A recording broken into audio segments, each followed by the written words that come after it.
इझवा जनजाति थी जो SC ST में आते हैं, इझवा जनजाति। अब एक मंदिर था, मंदिर के सामने क्या थी? सड़क थी। तो इझवा जनजाति के लोगों को, यहाँ के लोग जो ऊंचे जात वाले थे, वो कहते थे कि तुम इस सामने से नहीं जा सकते, यहां से तुम प्रवेश नहीं कर सकते। दूसरा रास्ता बहुत लंबा दूरी तय करके था, 5-6 किलोमीटर। अब अगर किसी का घर यहाँ है और उसको यहाँ जाना है तो वो मंदिर के रास्ते से नहीं जा सकता है, लौट के जाएगा पूरा गांव हेल के बाहर यहाँ पर, अब फिर आना है तो इस तरह से हेल के आए। बताइए ये गलत बात था कि नहीं? अरे यार, वो छोटा जात बड़ा जात क्या होता? छोटा जात वाला तो बड़ा जात वाले को छू लेता है तो कहते हैं अशुद्ध हो गया, ज्यादा वोल्टेज छोटके में है कि नहीं है? आप बताइए, छोटा जात वाला बड़े जात को छूता है तो क्या कहते हैं? हम अशुद्ध हो गए। तो तुम्हारे में वोल्टेज है तो तुम बड़ा जात वाला छोटा को छू के शुद्ध करके दिखाओ। नहीं समझे? ज्यादा वोल्टेज किसमें?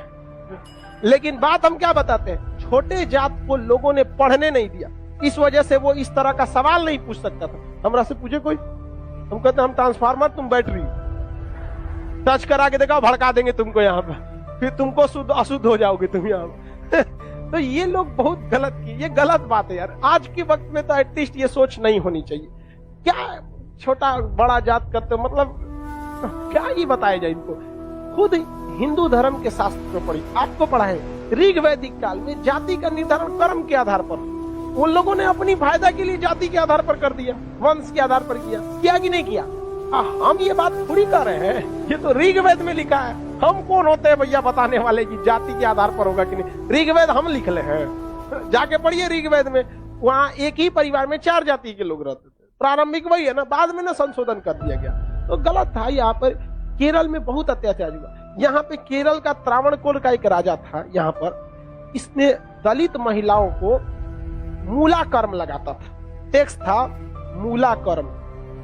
मूला कर्म एक टैक्स था जिसमें दलित लड़कियों और महिलाओं को अपना स्तन नहीं ढकना था, खुला रखना था। अगर वो स्तन ढकती है तो उसे टैक्स देना पड़ेगा ऊंचे जात वालों को, क्योंकि ऊंचे जात वाले को नीचे जात वालों से अलग करने के लिए ये तरीका लाया गया। अब ये बताइए, ये कितना नीच समाज की ये मानसिकता हो सकती है? ये आप कह सकते हैं कि जिस भारत में नारियों की पूजा होती है, उस भारत में ये मूला कर्म स्तन ढकने के लिए, और वो भी इस नाते कि तुम दलित हो, कितना गलत है। और इसको देखिए, इस पे कोई बहुत बड़ा बवाल आज तक हुआ है नहीं, लेकिन एक मूवी अगर आ जाएगी पद्मावती, या एक बाजीराव मस्तानी, एक कोई मूवी आ जाएगी, या कोई किसी कंपनी का प्रचार आ जाएगा। अभी एक किसी कंपनी का कोई प्रचार आया था दीपावली, उसके लिए बवाल हो गया। कभी इसके लिए बवाल हुआ है? नहीं, होगा भी नहीं। रीजन क्या है? दलित लोग उतना पढ़ने ही नहीं दिया इन लोग को, आगे भी नहीं दे रहे। दलित के कुछ नेता भी आए तो अपने परिवार को लगाने में आगे बढ़ गए, वो पढ़े लिखे नहीं।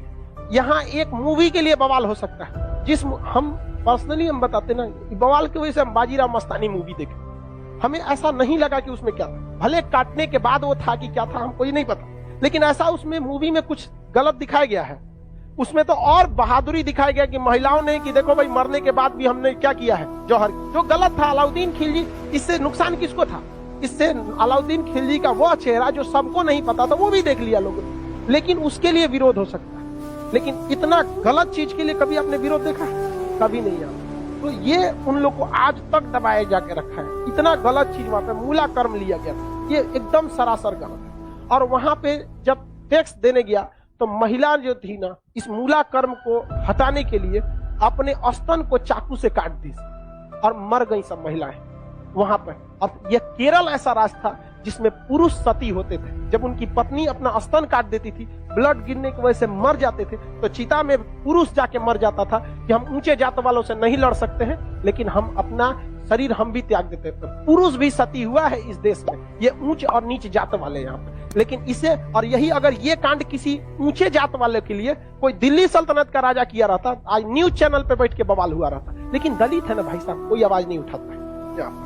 इसलिए आप एजुकेशन रहिए, आप ऊंचे जात के हैं या नीचे जात के हैं, पढ़े लिखे नहीं रहेंगे ना तो लोग कचल के चले जाएंगे। और आप पढ़े लिखे रहेंगे तो अंबेडकर साहब का वो कथन याद रखिएगा, शिक्षा उस शेरनी का दूध है जिसने पिया है वो दहाड़ा है। तो आपको हर हाल में शिक्षा लेना है। वरना आपको लोग कुचल के चले जाएंगे। अंग्रेज तो छोड़िए, ये भारतीयों ने ये सा कुकर्म किया है। आप जलियांवाला बाग और इसमें देखेंगे तो ज्यादा खून खोलेगा आपको मूला कर्म में, जो भारतीयों ने किया यहाँ पे। और दिल को तकलीफ तो अपने पहुंचाते हैं, गैरों को पता क्या है कि दिल दुखता किससे।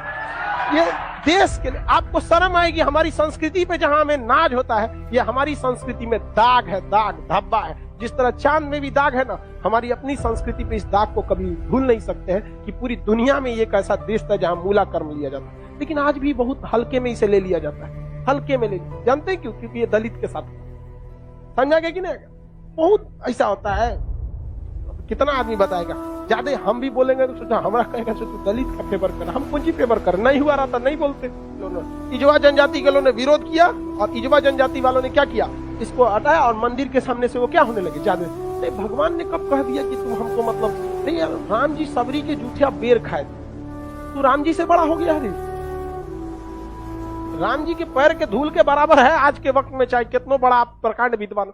सबरी के जूठा बेर खाए थे कि नहीं? जूठा बेर यहाँ। और आज लोग कहते हैं कि छू देंगे तो अशुद्ध। अरे भगवान जूठा बेर खाए, देख ले भाई, अब इससे बड़ा साक्ष्य क्या चाहिए। लेकिन नहीं, हम श्रेष्ठ रहेंगे, दूसरे को दबा के रखें। ये सोच बहुत गलत है समाज में, और ये धीरे धीरे सही होगा। और इसको आप डायरेक्ट नहीं सही कर सकते। अभी समाज में ऐसे लोग हैं ना जिनके दिमाग में ये बैठा हुआ है उच्च जात, हम श्रेष्ठ हैं। ये नहीं, ये समाज के लोग धीरे धीरे धीरे धीरे डिकम्पोज हो जाएंगे, बूढ़ा होके। समाज नई जनरेशन आ रही है ना, ये जनरेशन सही है। लेकिन इसमें भी बहुत सारे ऐसे हैं लोग जो ये बात को मतलब ले। लेकिन आज आप लोग युवाओं में आप देखिए, आप लोग में ऐसी सोच नहीं है, अभी नहीं है। लेकिन आप अपने घर में देखिएगा, अपने दादा परदादा दादा उन लोग में अभी भी ये सोच। हमारे यहाँ पे हमारी दादी भी थी तो नौटंकी करती, हम खटिया पे बैठी थे उनके, हमारी दादी से नहीं जमता था। बहुत कोई नौकर वोकर आते थे तो ना काम करने के लिए, उसके लिए अलग गिलास रखी थी, उसके लिए शीशा का अलगे रहता था।